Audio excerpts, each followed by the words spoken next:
Hey everybody, it's Mrs. Mancuso here to do some AP Bio review with you. Today we are focused on Unit 2, which is all about cells. So we're going to start off with drawing an animal cell. So the first thing I want to do is start making my cell. And I'm only going to show part of it here on the screen at one time to give me room to draw everything. So I'm just going to extend it like it's this big long cell. And so now I want to go down more towards the middle, and I'm going to draw the nucleus. So the nucleus has a double membrane, and that lets us know, well, we now understand that this was actually the original cell. So my bacteria cell or my prokaryotic cell took in another cell. So this was the original cell, and this is from engulfing it. So this is from the membrane of the cell that took it in. So the nuclear membrane is a double membrane. It has pores, which are openings that will allow the messenger RNA out, and it is what protects DNA. So here is some chromatin, which is DNA inside my nucleus. And it usually looks all like a whole bunch of thread, all just sort of a mess inside there. You usually can't see distinct chromosomes unless it's going through the process of mitosis or meiosis. And then there are dense regions called Nucleolus. And the Nucleolus, this is where transcription can occur, so making RNA from DNA, and also where ribosomes are made. So there's two subunits that make up a ribosome, a small and a large, so ribosome subunits can be made right here in the nucleolus. So let's say I go through the process of transcription. I'm going to take that DNA, copy it into RNA, and I'm going to have a little piece right here. Before it leaves the nucleus, it needs to get a 5' methylated cap and a 3' poly A tail, and any of the introns need to be spliced or removed out of it. Then it is modified and ready to leave. So it would leave through one of these pores, and it would go to a ribosome. So I'm going to draw some ribosomes that are free. So free ribosomes are located just in the cytoplasm, and they make proteins that are going to be used for the cell.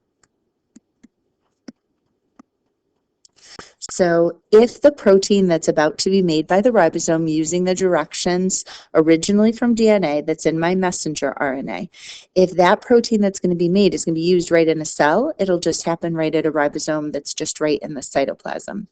But now I need to draw another organelle. This is Endoplasmic Reticulum, so ER. And if my ER has ribosomes on it, then it is rough ER. And rough ER, because it has the ribosomes on it, is going to make proteins to be exported. So if you're making a protein that has to get out of the cell for use maybe in the blood or in some other part of the body, then that protein is going to be made right on the ER. So I'm going to have my little piece of RNA attached to a ribosome, and I'm going to have it build a protein. So here's the black, here's this protein that it made. That protein can now go through this endomembrane system, which means it's protected within this membrane and end up in a vesicle. So a vesicle is really just an enclosure of a membrane, and it's got this protein that was made inside of it. So that's the job of the ER, is to transport. So it transports proteins that are made.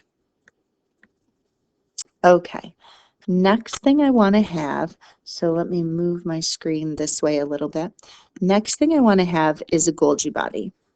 So my Golgi body usually looks a little bit like this and has little vesicles coming off of it.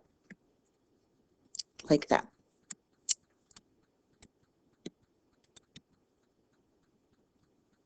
So Golgi Body does the job of modifying and packaging proteins to be exported.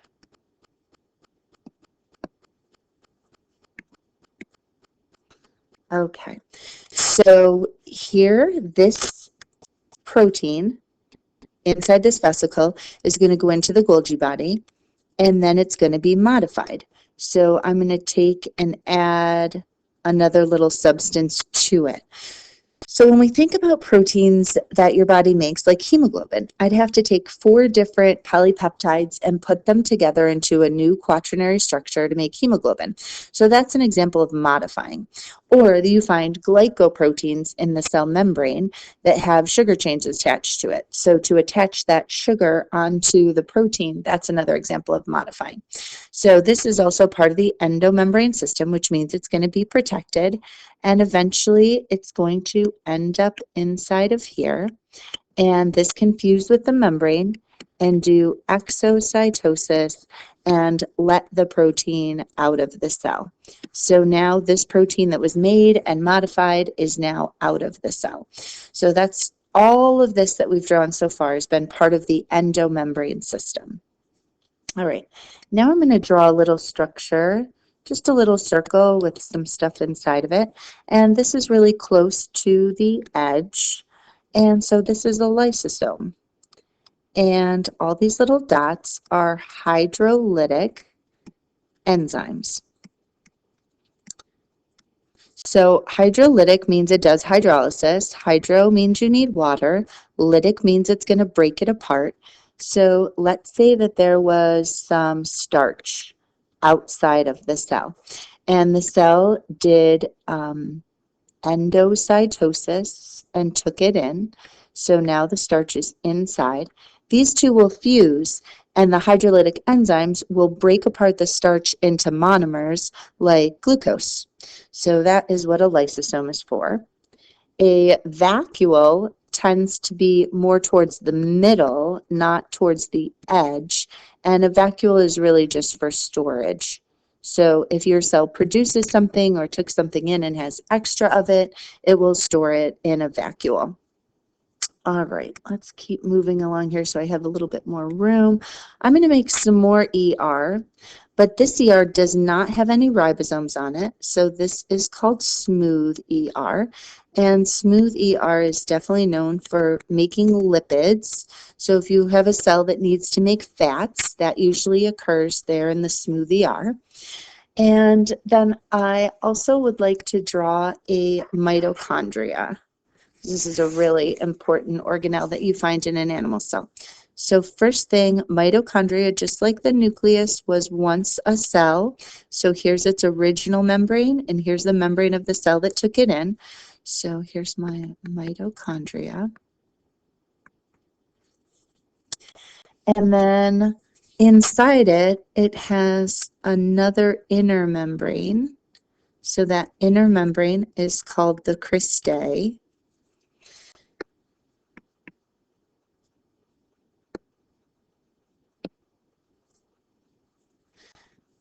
And then the inner space is called the matrix. All right, and I want you to avoid saying things like powerhouse of the cell, because the AP, the College Board, said, you know, using terms like that isn't really showing that you're understanding what's going on. You want to use terms like aerobic respiration. So let's think about and let's write what aerobic respiration is. So aerobic respiration is the process of taking glucose, and you definitely need oxygen present to do this, and break your glucose, break your C6H12O6 down into carbon dioxide and water. And as you break apart all these bonds, you're going to produce some electron carriers, coenzymes, like NADH and FADH2, and those are going to allow you to make a lot of ATP. So let's go back to the mitochondria and talk about how this happens. The first steps of respiration actually happen out here in the cytoplasm, but the electron transport chain is located in the cristae. So an electron transport chain is proteins that are able to take electrons from our coenzymes. So NADH can be oxidized and lose electrons. Those electrons move through this chain and eventually end up with oxygen and make water. But the real importance of electrons moving through the chain is that you're able to pump H pluses. So H pluses start to build up. So H pluses move out. So H pluses start to make a proton gradient here in the outer compartment.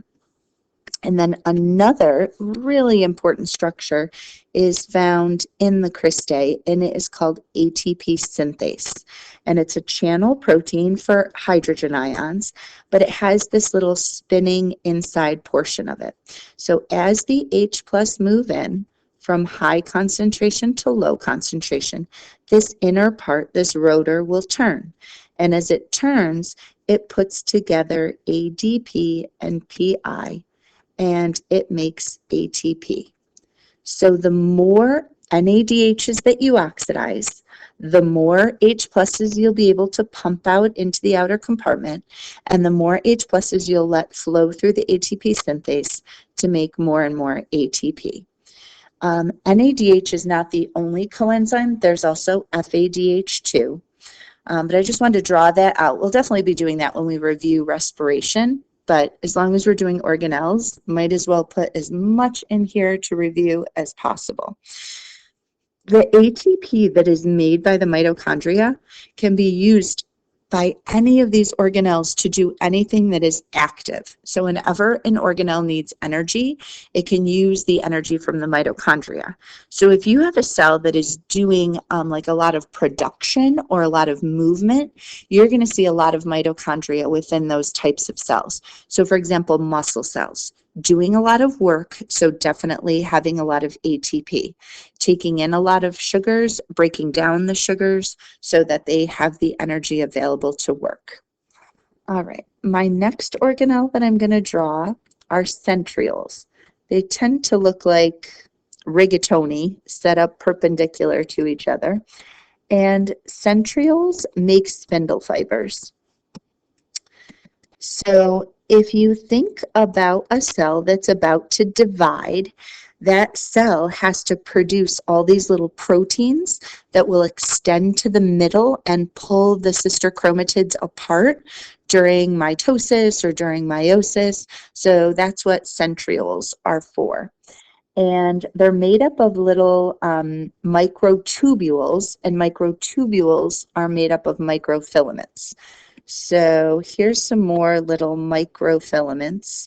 Really just means it's a protein strand. And microfilaments tend to add support or structure to a cell. All right, here this would be my cytosol. Oops, I just spelled that wrong.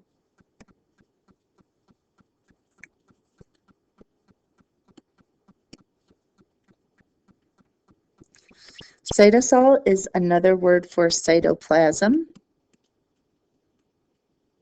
And there's a lot of reactions like glycolysis that every kind of cell does, so it occurs right in the cytoplasm. So it's usually why organelles that have membranes around them are awesome, because it really protects your cell. So let me just go back here, make sure we've covered everything. So we have vacuoles and nucleus and mitochondria, Golgi bodies, rough and smooth ER. And then this, of course, is going to be our plasma membrane or our cell membrane. And the plasma membrane is a phospholipid bilayer, and we will do more details of that later. So I will just circle this off and show that I finished off our cell. All right. All right, on to the next one. So the next one is doing a plant cell. So this one, I'm going to again draw out the cell, but things that we've already drawn, I'm not going to spend a lot of time on. So first of all, what I've drawn is a cell wall. And so cell walls made up of fibers, and usually those fibers are cellulose. And they are somewhat permeable, meaning they will let some things in, but the fibers also do keep some things out. And then I'm going to draw, here's my cell membrane.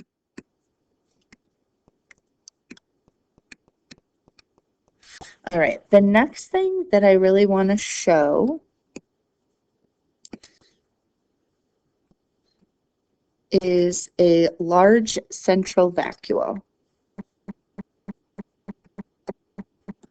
So this is unique to a plant cell. And this is for storage, but it is also really all about creating turgor pressure. So plants like to be in a hypotonic environment. And a hypotonic environment is going to constantly allow that cell to take in water. And the more that it takes in water, the more turgor pressure can be produced inside this vacuole, which means it's going to push out, which pushes out to the membrane, which pushes out towards the wall. And that helps give it support and actually like stand up. So it gives it its overall shape. If instead it was in an isotonic environment, then this is going to start shrinking back, and that's not going to be good for the cell, and that's what causes wilting. So that's why you always have to water your plants. All right, I'm just going to show over here, just because I don't want to spend a lot of time on it because we already did it. This can be my nucleus, and this can be some ER, and some Golgi bodies, and vesicles. There's usually not lysosomes found in plant cells because they do not usually take in nutrients. They make their own nutrients. And so I'm going to go down here a little bit further, and I'm going to start focusing in on the unique, really awesome organelle that is found in plants, and that is a chloroplast. So here I'm going to draw a pretty large chloroplast just so that I can show everything. It is also one of those organelles that they know was originally its own cell because it has a double outer membrane. This was the membrane of the original. This was the membrane that took it in. And it has stacks called grana. This is where the light reaction happens. So just as a quick little review of the light reaction, you got light coming in, and you have photosystems, and you have electron transport chains that are able to, well, in photosystem 2, the electrons from chlorophyll get excited, and they move through this chain. And eventually the electrons end up in NADPH. As the electrons move through, you're able to build up H pluses inside this thylakoid space, or this lumen, and then ATP synthase allows those H pluses to move from high to low, and as it moves, this turns and produces ATP. So once again, we have chemiosmosis, just like we had in the mitochondria, producing ATP. And then the liquid part of the chloroplast is called the stroma. And the liquid part is where the Calvin cycle happens. And the Calvin cycle is where carbon dioxide comes in, and it gets fixed to RUBP, and eventually it makes G3Ps. And G3Ps are those important 3-carbon sugars that can make glucose or fructose to give food to the cell. So this is an autotrophic cell because it's able to use the energy of light to eventually make sugars. All right, let's move on to our next one. Important cell concepts. What are the key differences between prokaryotic and eukaryotic cells? And explain endosymbiosis. So first of all, let's just make a little T-chart. Prokaryotic, eukaryotic. This has membrane-bound organelles. And so let's think of what that means. That means you got a membrane around it. So examples, mitochondria, ER, Golgi bodies, chloroplasts, vacuoles, lysosomes. Those are all great examples of membrane-bound organelles. Over here, prokaryotic cells, they are going to have, so everything that a prokaryotic cell has, a eukaryotic cell is going to have as well. So a plasma membrane, ribosomes, cytoplasm or cytosol. They could have cilia or flagella, because they do have microtubules, or they can have microtubules. They don't have to, but they could. So anything that's really basic, basically, it doesn't have no membrane bound. I'll just write it right here. No membrane bound organelles. And so endosymbiosis is this understanding that an original bacteria cell, so a prokaryotic cell, took in another cell. So it engulfed it, surrounded it, took it in. Now that cell is inside of it, and instead of destroying it, it actually kept it. So all of these membrane-bound organelles were originally cells. And some proof, ways that we know it's true. First of all, the double membranes. Double membranes tells us that the outer membrane is from the cell that took it in, and the inner membrane is from the cell that it was. They have their own ribosomes, and they have their own DNA. So those are the things that sort of prove to us endosymbiosis is how eukaryotic cells formed. All right, why is compartmentalization important? So compartmentalization is to have separate organelles, and it leads to being far more efficient, and you can have larger cells because of it. So prokaryotic cells tend to be very small, whereas eukaryotic cells can be many, many times larger.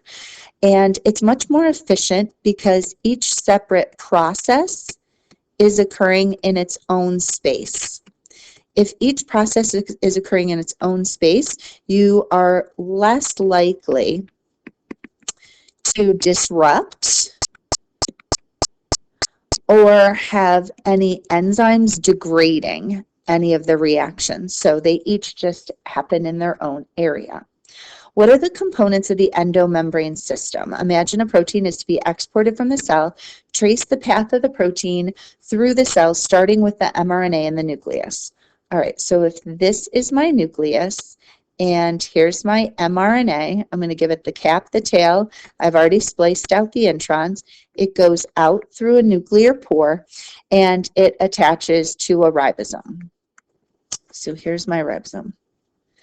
And here it is attached to it. So this is where the proteins are made. So here's my protein that's made. Now, if this is part of the endomembrane system, this ribosome would have been located on rough ER. The rough ER can now transport this protein through. Eventually, it will end up in a vesicle. So here's my protein enclosed within a vesicle. And then that will fuse with my Golgi bodies. The Golgi body can modify or change. So let's say I add this little portion onto it. Now, that modified or changed protein is now inside of another vesicle. So it's been protected the whole way. And then here is my plasma membrane, or my cell membrane. And now this can go through exocytosis. And now the protein that I made and modified is outside of the cell. So this might have been something like a hormone. And now that hormone can be carried throughout the body to wherever it's needed to a target cell. All right, what do surface area and volume ratios tell you about a cell? They tell you how good or how efficient a cell will be at transport. So if you have a cell like this versus a cell like this one's going to get my star. This one has a greater surface area to volume ratio. So having a greater surface area is going to allow things to enter and exit really easily. This cell is going to be just too fat. It's too large. It has too high of a volume and not enough surface area. So it's not going to be very good at carrying things in and out of it. All right, so let's go through how to do these calculations. First of all, please remember that you have all these formulas. They are all on the sheet. So if I want to find the surface area of a cube, I'm going to do 6 times a side squared. So this cube right here is 4.5. So 4.5 squared times 6. So grab my calculator here. That's 121.5 centimeters cubed. I'm sorry, squared. All right, and then to find the volume of it, I want to do 4.5 cubed. So here's my cube, 4.5. This is basically length times width times height. So 4.5 times 4.5 times 4.5, that's 91.1. And then to get the surface area to volume ratio, I want to divide the surface area by the volume, and I get 1.33. So when you write that and you think of a ratio, it means 1.33 to 1. That's the ratio. All right, let's go to our next one. Surface area of a rectangle. All right, when I do a rectangle, I need to account for the area of each side. So I have 2 sides that are 8.5 times 0.7. So that's 11.9. I have 2 sides that are 8.5 times 0.3. That's 0.42. I have 2 sides that are 0.7 times 0.3. And that's, this one's 0.42. This one's 5.1. And then I'm going to add all these up, and I get 17.42 centimeters squared. Okay.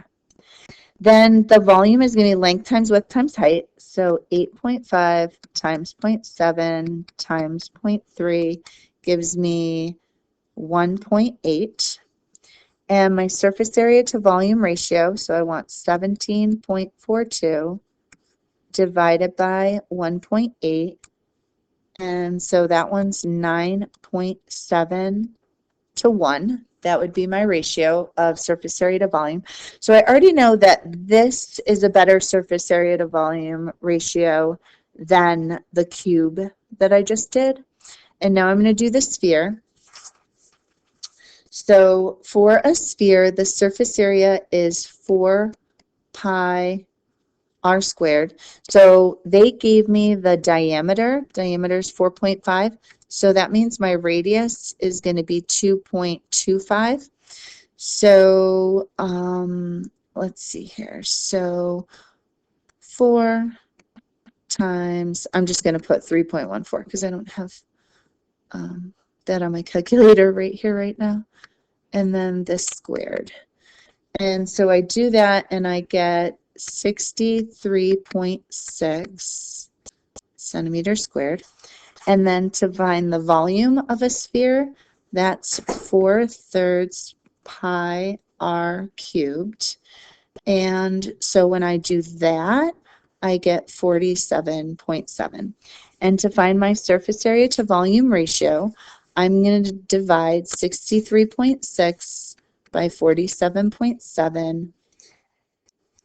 And I get 1.33. Wow, that's the same as the other one that I got. to 1. So this one of the 3, after I did the math, had the greatest surface area to volume ratio. So out of the choices, this one would be the most efficient cell because it has the highest surface area to volume ratio. All right, next page, components of the plasma membrane. Draw a cell membrane, labeling its structure and what the features and functions are. All right, so again, I'm going to draw a big cell here.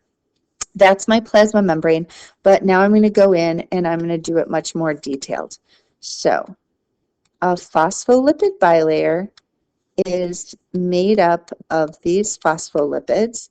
So when I draw this, this is the polar head. All right, so first of all, these are my phospholipid bilayer. All right, so my phospholipid bilayer, the heads are always going to face, so in here is my cytosol or my cytoplasm, so this is very watery, and here's outside the cell, which is also very watery. So the polar heads are hydrophilic, which means they like water, so they will tend to face the outside and the water, always, because of their charges. And then here are the nonpolar fatty acid tails. And so they are hydrophobic, which is why they face each other and they face away from the water. So I would have to continue drawing these around my cell to really draw an entire cell. And now I want you to notice that I make kinks in the tails. So let's just point out one of them. So the kinks or the bends in the tail are because there are unsaturated fatty acids. And to be unsaturated means that there's a double bond. So each time there's a double bond, the tail goes like this. So here's the polar head, and there's the bends in the tail. And the reason why this is important is that it increases the flexibility. So you want your plasma membrane to be flexible. You also want it to be able to allow some things through it. And so they're going to be able to enter or exit easier with those unsaturated fatty acid tails. All right, now cholesterol, which has 4 fused carbon rings, is also wedged in there. So here's cholesterol. And so cholesterol is definitely a steroid, which means that it's a lipid, which means that it's nonpolar. And so that increases the flexibility. As long as it doesn't get too cold, it allows it to be a little bit more fluid and for things to move a little easier. I also want to make sure I use that word, amphipathic. So amphipathic means that my phospholipids have 2 regions. One region is the heads, and the heads are hydrophilic, meaning they like the water, and the other region is hydrophobic, which is the tails. So to have regions that are both hydrophobic and hydrophilic within one molecule is to be amphipathic. All right, now I want to go down a little bit more so I have some space. So again, here is my membrane, and I want to talk about a channel. So a channel is a protein.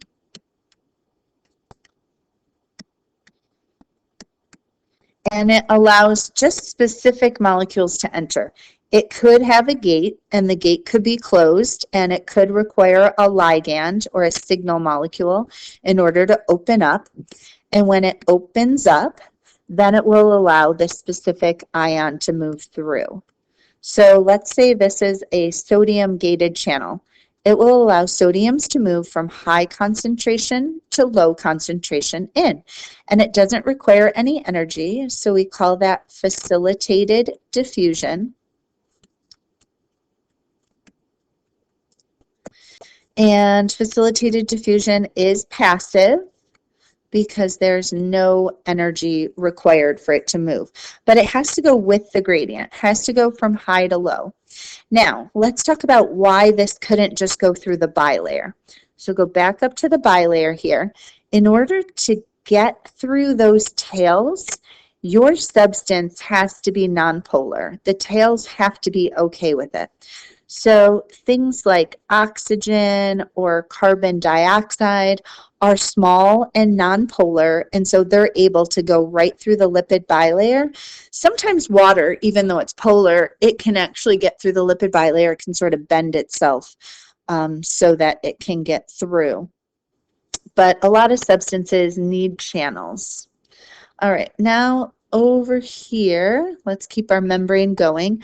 Let's make a pump.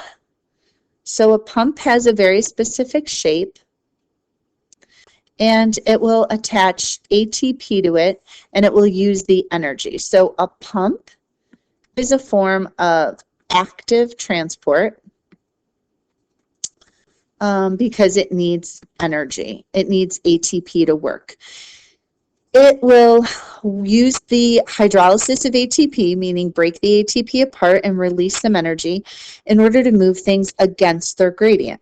So if I have Na plus in here in low concentration and Na plus out here in high concentration, I could pump it back out, and then K plus, which is in low concentration out here and high concentration in here, can be pumped in. So a great example that exists in your nerves is the sodium-potassium pump.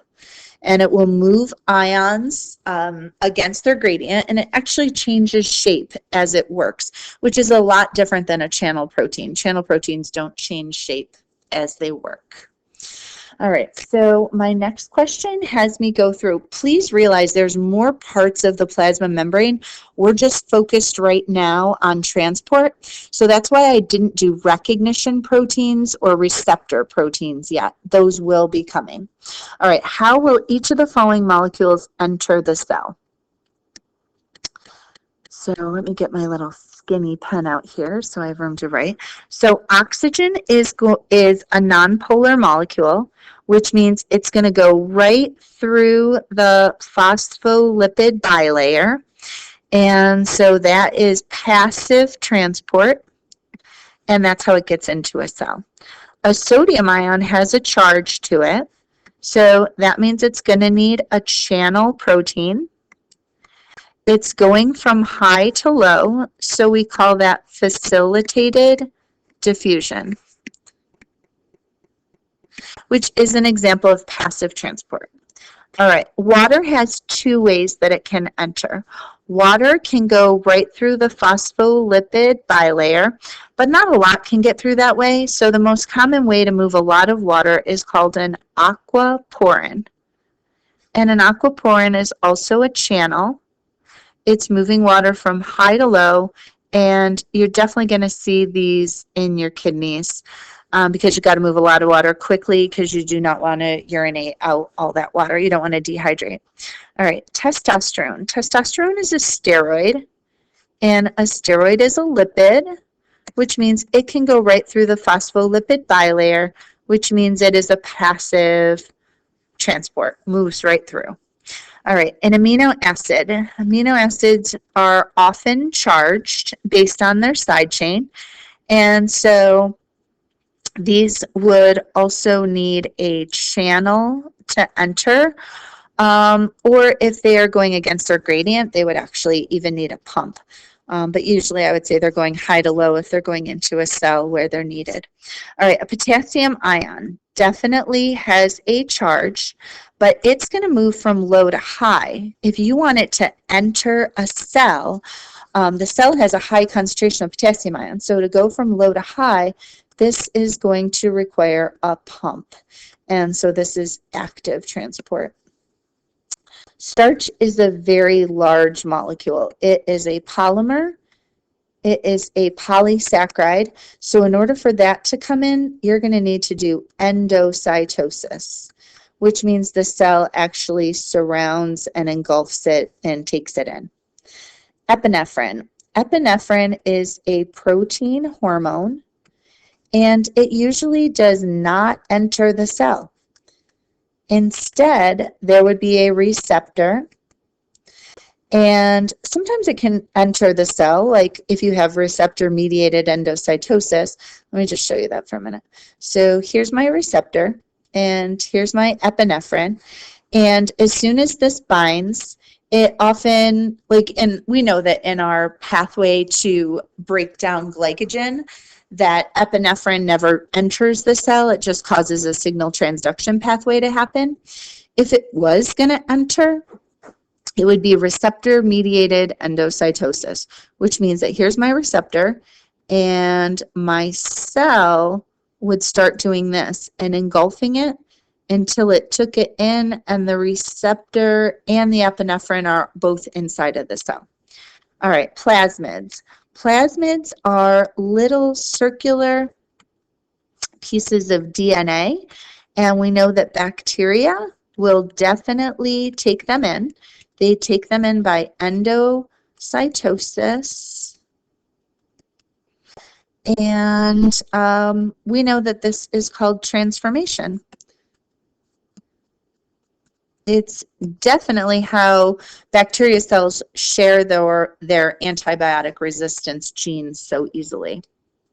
All right, on to our next page, osmosis and water potential. All right, so water always moves from an area of high water potential to an area of low water potential. Define the terms hypotonic, hypertonic, isotonic, and what would happen to a plant cell and an animal cell if they're in these solutions. All right, so hypo, hyper, iso.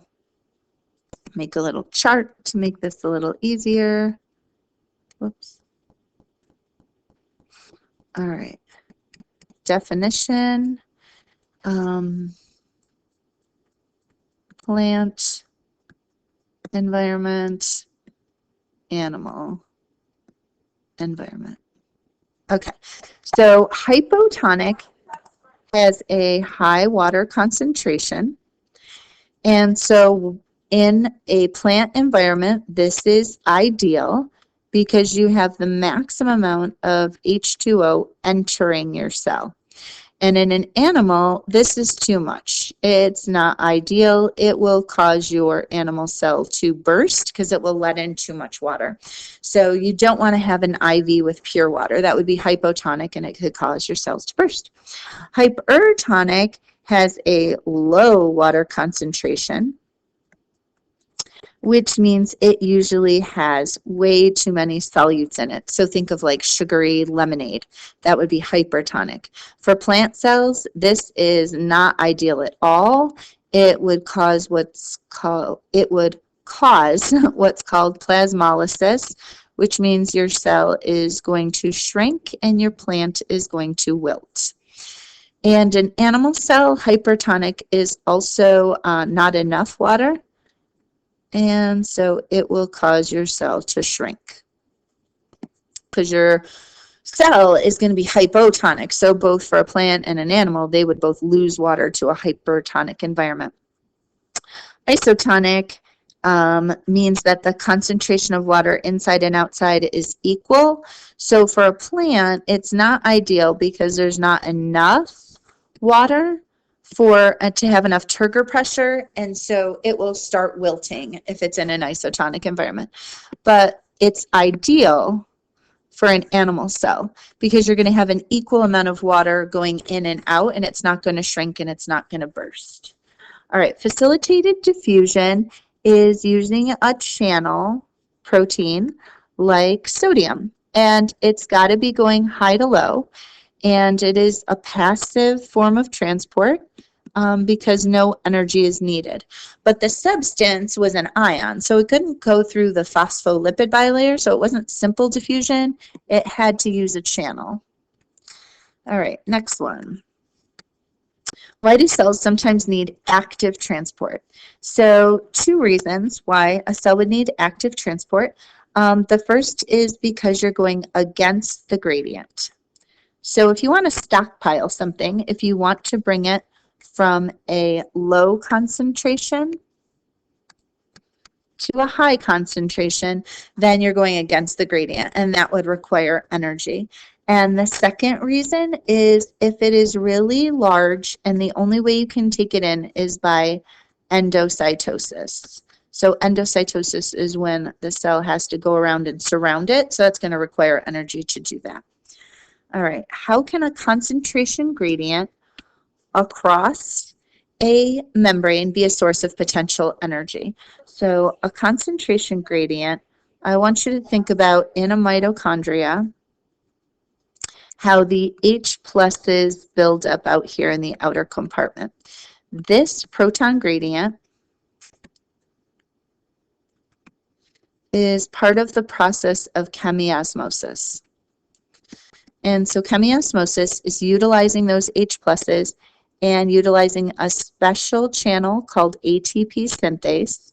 This moves in from high to low concentration, and as it moves, this is going to turn, and it is going to take ADP plus PI, and it's going to make ATP.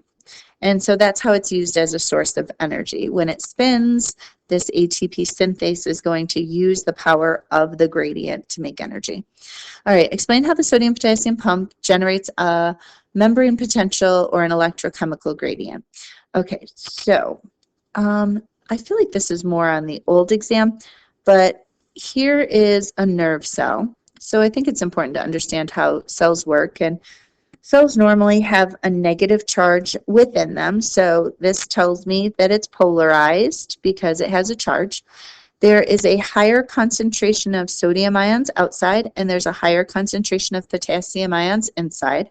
But when a nerve impulse happens, sodium comes in through a channel, and it's just moving high to low, so that's facilitated diffusion. And potassium goes out a different channel because channels are very, very specific. So this moves from high to low.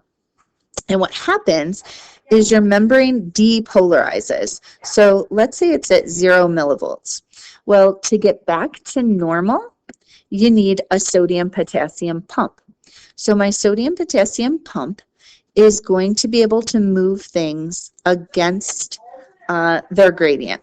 So I now want to move the sodium back out to restore it to normal, and I want to move the K plus back in to restore it to normal.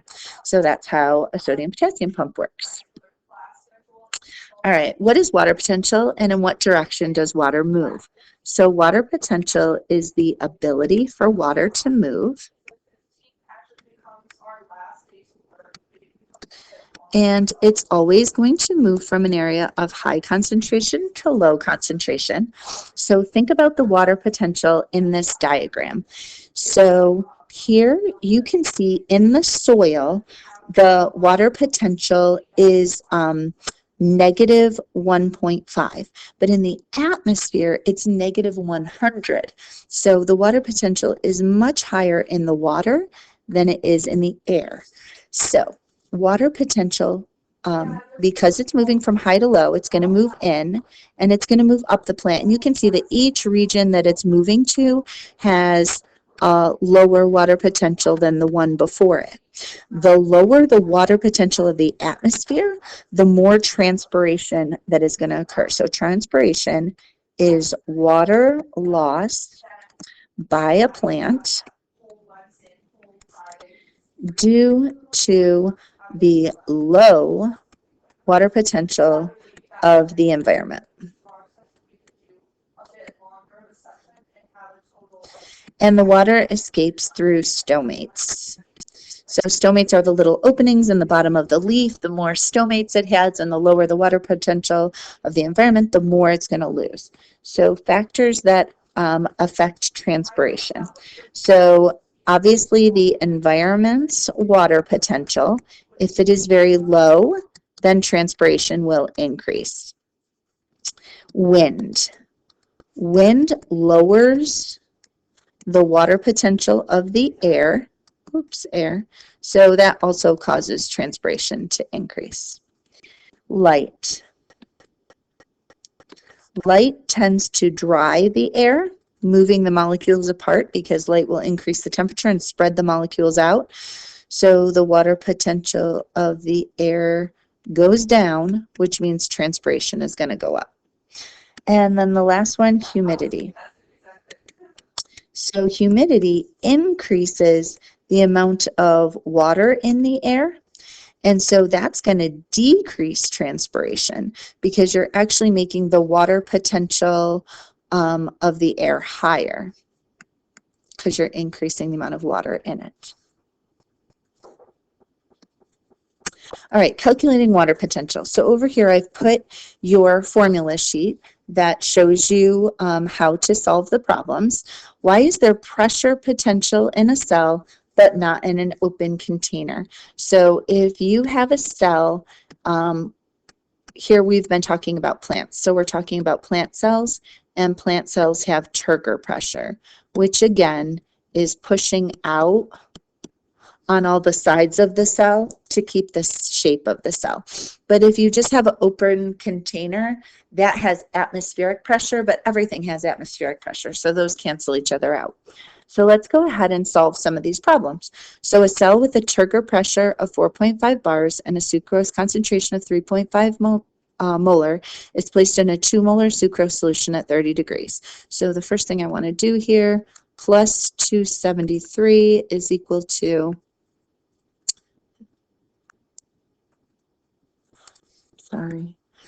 is equal to 303 K. You always want to have things in K in order to solve these problems. So you have to add 273. All right, the way that I do this is I set up a little T-chart, and I have the cell and I have the solution. I remember that the cell is equal to this plus this, and I know this is 4.5, so I'm going to have to solve for the solute potential. So that's negative ICRT, so that's negative 1.0. The C is the concentration, so the concentration is 3.5. C, the R is 0.0831. Get that right there from the reference table. And our temperature we figured out was 303. All right, do your math and you get negative 88.1. So then my water potential is equal to negative 88.1 plus the 4.5, that's the turgor pressure. So that gives me negative 83.6. Now I go over here to the solution. Now the solution is only this because I do not have any pressure. So this is equal to negative ICRT. So that's negative 1.0. The C, the concentration was 2. R is 0.0831. And the temperature is 303. So I get negative 50.4. Negative 50.4 is higher than negative 83.6. So this is high and this is low, so water will move into the cell.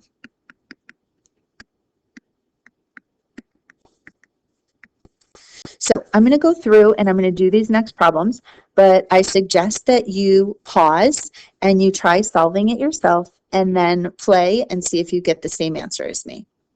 All right, so for the next one, I'm going to set this up, my cell and my solution. Remind myself this is only this. This is equal to this plus this. And my pressure potential is 15 bars. So now this is going to be equal to negative ICRT. So negative 1.0. My C is 1.5. My R is 0.0831. And my temperature. All right, this time I had 25 degrees. So 25 plus 273 is 298. So 298. And I get negative 37.1. And then my water potential is equal to negative 37.1 plus 15. So that comes out negative 22.1 bars. All right, for the solution, this is equal to negative ICRT, so negative 1.0. My C is 2, R is 0.0831, and my temperature is 298. I do the math and I get negative 49.5. This is definitely higher than this, so water will move out of my cell. All right, next one.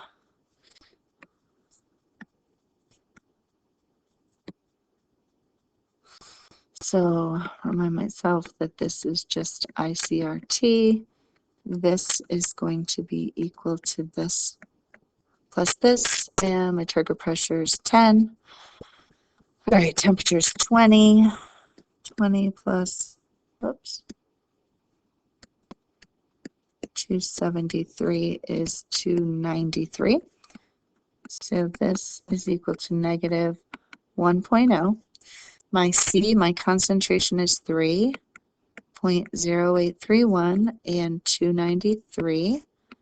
So this is negative 73. So my water potential is equal to negative 73 plus 10. So that's negative 63. And over here, negative 1.0.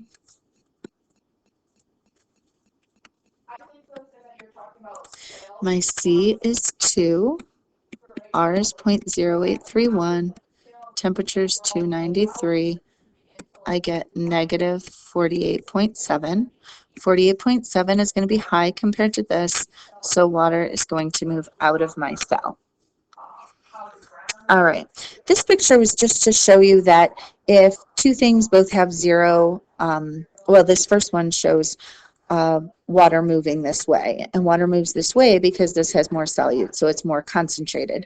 So it's moving from a 0 water potential over to a negative water potential because this is high and this is low. And then over here, it shows my water molecules moving until you reach 0 and 0, and then it's going to stay the same. And this one is showing that you're adding pressure to it. So when you add pressure to it, you also are going to move until it comes to that thing. So it's just showing that pressure is part of the equation. All right, design an experiment to determine the water potential of potato cells. So you took potato cells and you took off all the skin and you took off all the edges and you found their initial mass. And then you put them in all different solutions. So you had distilled water, you had 0.2 molar, 0.4, 0.6, 0.8, and 1.0. And you put your different sets of potatoes in these overnight. And after a night, you found out their final mass. And then you figure out the change in mass. And then you figure out the percent change in mass. And you have to do that because not all of their masses are going to be equal. So in order to make everything be comparable, you got to figure out the overall percent change in mass. And so I'm going to set up a little graph, and here's my percent change in mass. If it exactly falls on the line, then it hasn't changed at all. And wherever it doesn't change at all, that's going to be equal to C, or the sucrose concentration. So if it falls at 0, it's going to be iso. Okay, so think about putting a potato in distilled water. It's definitely going to gain mass. So here's my distilled water, my 0.2, my 0.4, my 0.6, 0.8, and 1.0. So it's going to gain, and then eventually you're putting it in sugary water, so your potato is going to lose. And what you have to do is a straight line through these points. Wherever it crosses the x-axis, right here, this is equal to C. So let's say that mine came out to be exactly 0.4. Now I can go ahead and figure out the water potential of my potato because this is equal to negative ICRT. So this is 1.0. My C I figured out to be 0.4. I know that this is 0.0831. And let's say my room is at 25 degrees, plus 273 is 298. and I do the math, and that's how I would find out the water potential. All right, diffusion lab. So the diffusion lab, you set up a beaker, and you had water in here, and you had glucose in here. And then you put a dialysis tubing cell, and you tied it off with string, and inside of here, you had starch,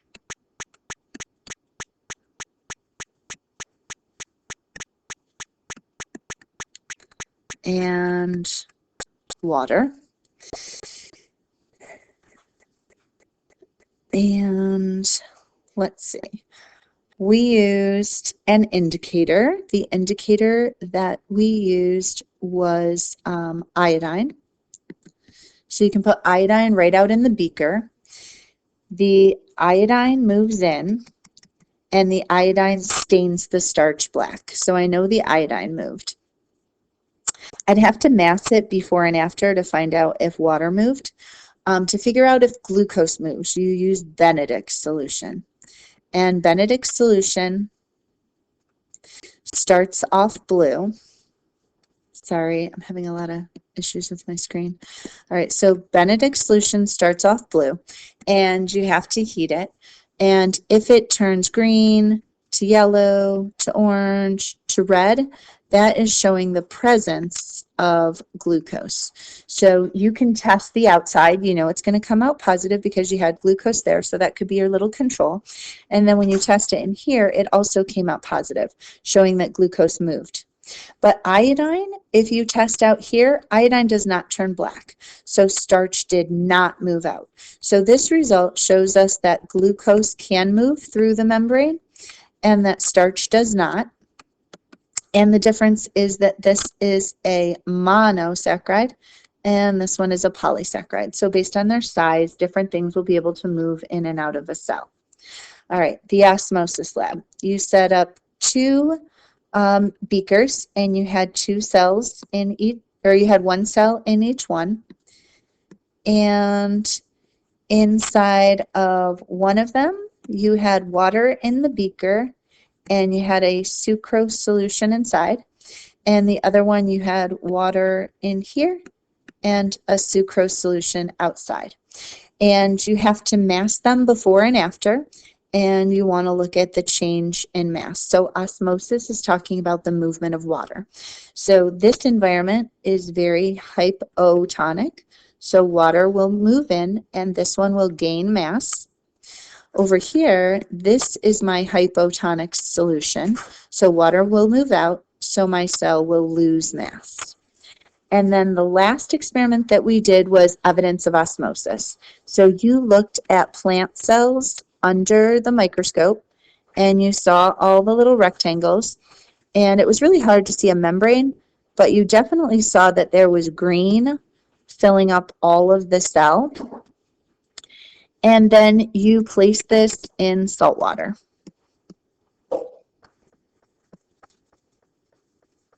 And what you notice is the outer cell walls don't change at all, but the green changed. Where you saw the chloroplast was just clumped to the middle.